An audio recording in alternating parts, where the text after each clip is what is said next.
New setup, same beautiful faces.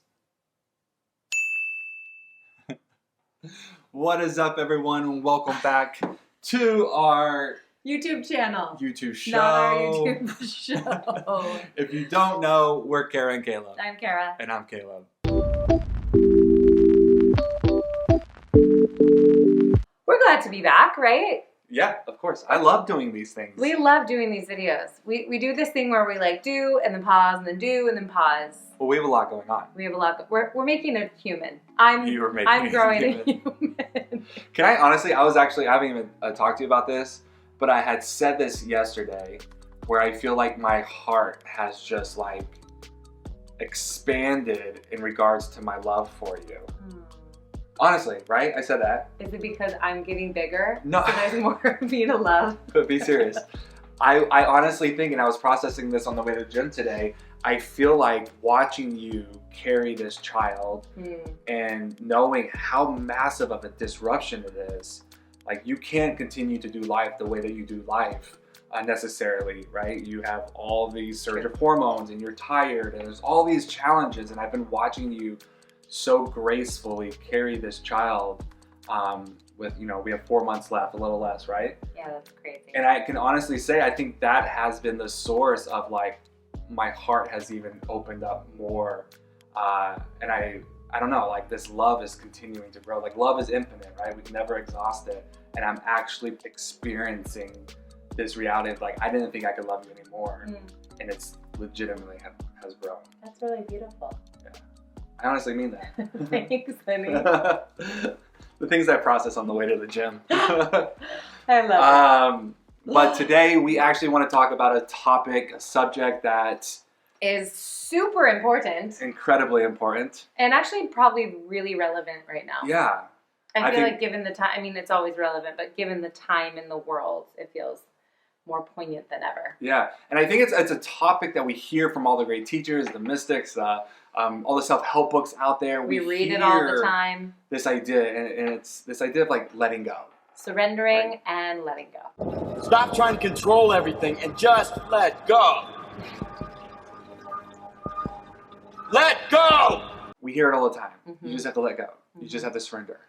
But today... But if you're anything like me, you're probably wondering like, what the does letting go and surrendering actually look like? There could be children watching this video. I'll bleep that out. But what does it actually look like? Everyone is telling us we know we need to let go.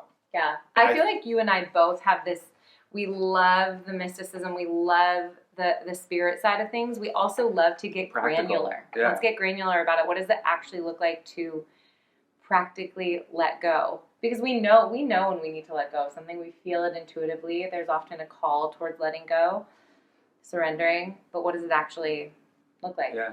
And so I think the first thing is really recognizing the importance of letting go.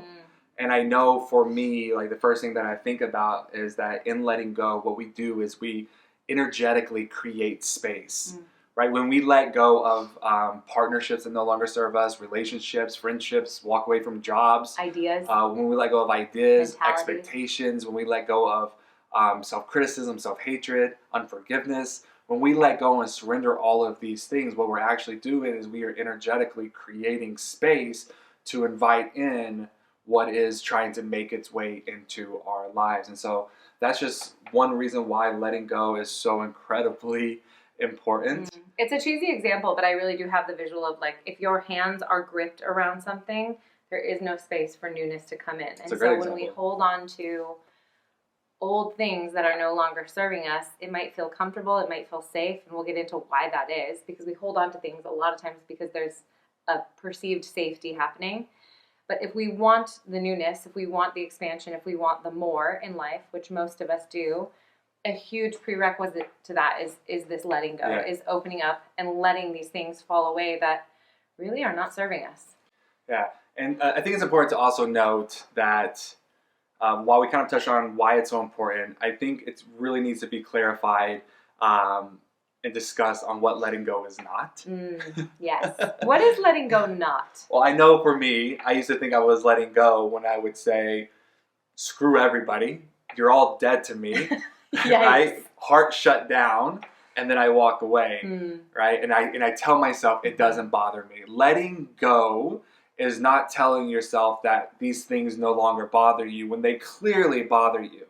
Letting go is not closing down your heart or shutting down your heart, because when we shut down our heart to that thing, we also shut down our hearts to all of the good, beautiful, magical, expansive things that are trying to make its way into your life. And so I know letting go are certainly not those things. Letting go is also not avoiding. Yeah. I feel like for me, that's a big one. Letting go is not just pushing it away and being like, I'm not going to deal with it. It's actually allowing this thing, whatever this thing is, to move out of our hands, out of our grip. And really, a lot of times that comes with grieving. It comes with emotions. And so if we just avoid and bypass, we're not actually letting go to the fullest extent that we should. Think of all the times I was like, in my mind, I would never say it, but out of mind, or out of sight, out of mind, right? Or is it out of mind, out of sight? Out of sight, out of mind. Whatever it is, right? But it's this idea of like, if I'm not aware of it, if I just continue to ignore, to push it away, to sweep it under the rug, like I'm letting go hypothetically, right?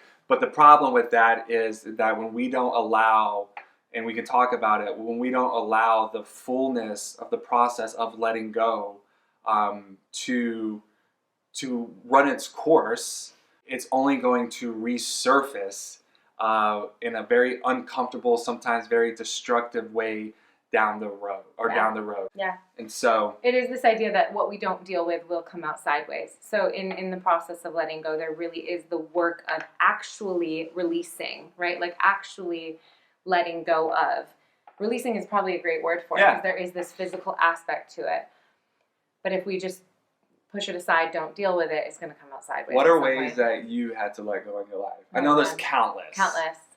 Well, I think a big one that I reference a lot is this idea of singleness for me, because I had to let go of a lot of expectations of what my life was going to look like. I grew up in a home where, getting married young was prized, and I grew up in a culture where like being married by 23 was late. And it's so funny when I say that. And I didn't meet Caleb until I was 34, on the edge of 35, and my life looked very different than what I thought it would look like. So my journey of singleness really was this constant letting go. I would hit age 32 and be like, well, gotta let go again.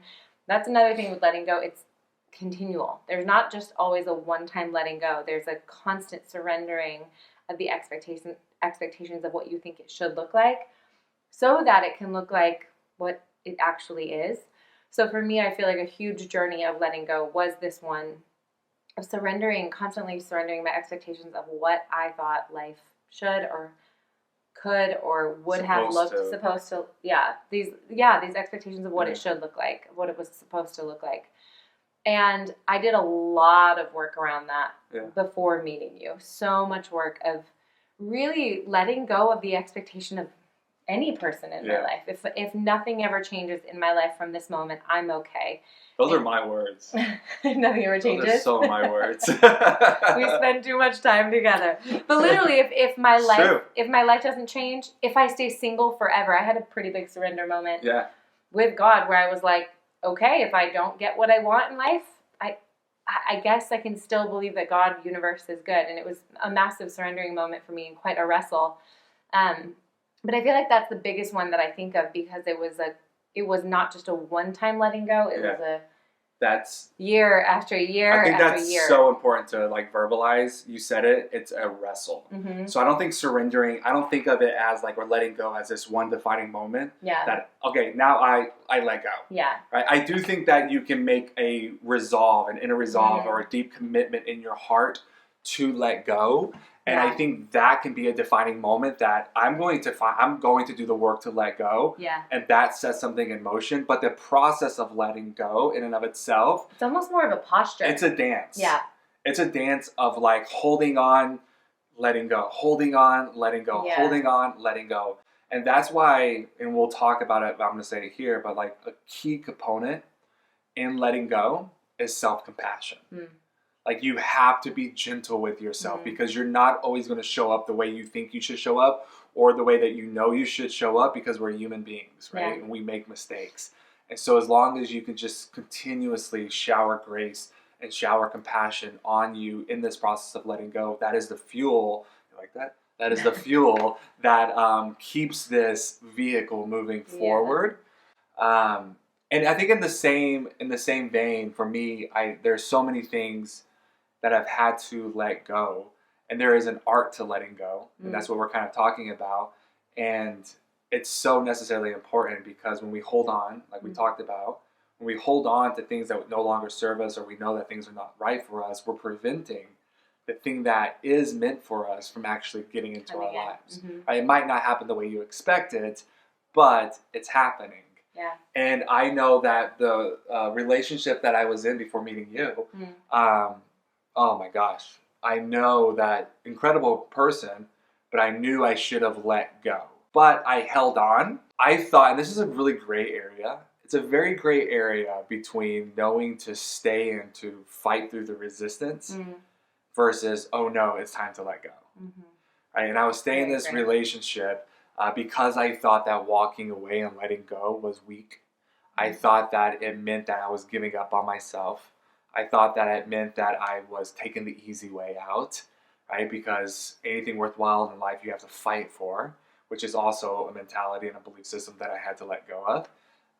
And looking back, because if you're there, I think a really great indicator on how you know you should let go, or if it's something that you should stay and work through, is looking back. My body was making it very clear that it was time to let go. When your body starts to turn against itself, I started to break out in hives and rashes.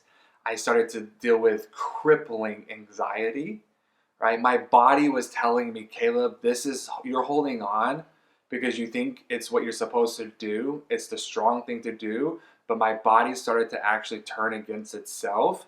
And that's a clear indication that, no, it's time to actually let go. Something going on.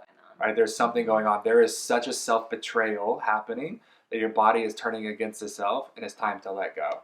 And so it became very clear to me after I held on and held on and held on, and I started to have these actual physical ailments in my body that, holy shit, it's time to let go. And would you know it, within a couple of days after actually severing this tie and walking away and letting go, all of that took care of itself. Yeah. That's your example. Very long-winded example. Great. So let's talk about what it actually looks like. Like, how do we do it? Yeah. How do we let go? Do you want to go or you want me to go? You can go. Okay, I have a prerequisite thought before I give my how-to.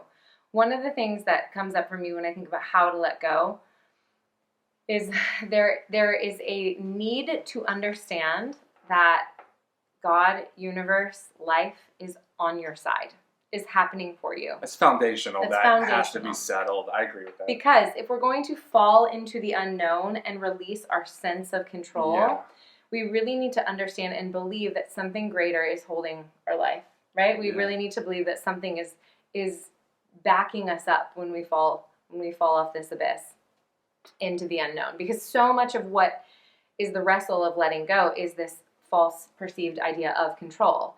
Like, if I hold on, then I have control. Yeah. So I just want to lay that foundationally, that if you don't have that belief system, if there's not a belief system, the universe, that God is on your side and is your support and has your back, absolutely start there. Can I say something in line with that? What we are all looking for, whether we're aware of it or not, is we all long to give our lives over to something bigger than us. We all long to find rest. We all long for this experience. I think we're made for that. We are made for this. We long for this experience, whether you're aware of it or not, that our lives are being upheld by something or someone that's bigger than our ability to hold it all together. Because that's where rest is. And we can live from this place of rest. We move from striving and grasping and controlling and clinging to making our life happen to actually resting, knowing that our life is being held by something outside of us, and we can now live from this place of rest. Completely revolutionizes the way you do and experience life. Yeah. And the only way that we can actually experience that deep-seated rest is by the continual act of letting go. Mm-hmm. Only when we let go can we then begin to experience that our life is being held. Mm-hmm. That in and of itself revolutionizes your life. Yeah. And it's something that you cannot intellectually learn in reading a book. You can't ascend to this knowledge. It has to be experienced. Yeah, absolutely. So that's foundational. I think my biggest how-to when it comes to letting go is really practicing being in the present. Mm-hmm. I think we talk about this a lot, but I spent so much of my single life trying to wish my way out of my singleness. So I spent so many nights binging on popcorn and wine, wishing I was somewhere else. So many nights with friends, wishing I had my partner. So many moments just wishing I was not in the life that I was in. And in hindsight, what I can recognize is I wasn't present in those moments. I wasn't actually fully in my life because I was wishing myself out. And the truth is, wishing myself out didn't get me there any faster. In fact, it caused a lot of pain because I wasn't present. I wasn't here. I was somewhere mentally out here wishing for what wasn't a reality. Yeah. And that was what was causing the pain. It wasn't necessarily just the singleness causing the pain. It was the idea that there was something better out there that I didn't have yet. And the truth is, when you came along, I've said this 1,000 times, Caleb came in at the exact right moment. And I look back at those years and I'm like, man, I wasted so much energy on wishing myself out of the moment. And so part of letting go and part of surrendering, a huge practice of it, is being in your life, being present in your life. And that includes gratitude. That includes taking time to really notice, oh my gosh, this cup of coffee is amazing. Oh my gosh, my plant is growing. These little things that seem so minuscule, really just noticing the day in and day out things that are currently beautiful and amazing in your life keeps you grounded and here. And the things that are coming for you, they're on their way. They're on their way to you, and our wishing ourselves out of the current just inflicts more pain. So a huge part of letting go is how do we bring ourselves back into this moment? It's the daily discipline and practice of being present. Because even as you say that, I'm like, of course, what we give our energy to, we fuel, and it grows. So if we're giving all of our energy to wishing it was different, right, that is what grows. The reality that we are not where we want to be continues to grow and grow and grow. The despair. And which leads to hopelessness and despair, right? And it makes the heart sick. That's a scripture. Where did that come from? It's a good one. I love that one. But when we focus on the present, right, when we focus on what we have and where we are, and maybe it's not where you want to be, but it's good when you can look back and see how far you've come and just have this moment of gratitude and actually be more present. What we're doing is we're taking all of that energy that we expand, that we give away to wishing it's something, and we actually focus on it being here and now. And you are, what we said earlier, creating space to invite in magic to your life. It's like the great paradox. By letting go, you create the space, not by wishing yourself out, right? So by the letting go, you're actually removing the stuff to invite in what you truly desire. By getting present, I made space for Caleb to come into the picture. And what's beautiful about that is in the process of getting present, I'm not trying to undermine, we're not undermining the deepness and the depth and the courage that it takes to be present, because that's a lot of acceptance work. Right? But it's in the process of being present that we learn self-trust, that we learn self-confidence, that we begin to taste and experience these intrinsic qualities that are preparing us for what is making its way into our life. Right? So there's so many things that are happening. I know this is a lot. What's yours? But I think when it comes to letting go, I love this conversation. I really do. I do too. I love it. And I could talk about it so long. But letting go for me is like there's a direct correlation in letting go and also learning how to self-regulate, emotionally self-regulate. The reason why we don't, if you think about it in a lot of ways, the reason why we hold on to what is familiar, even though it's not serving us or even though it's causing us a lot of pain, is we're holding on because it is familiar. Because we've been taught to believe that the unknown is vulnerable. The unknown is exposed. History has proven to us, and has showed us that when you are in no man's land, when you're in that land of the unknown, of uncertainty, right? You're vulnerable, you're exposed. And so what happens is your central nervous system is going to convince you and teach you to hold on to what is familiar, even though it's hurting you, because that central nervous system is designed to protect you.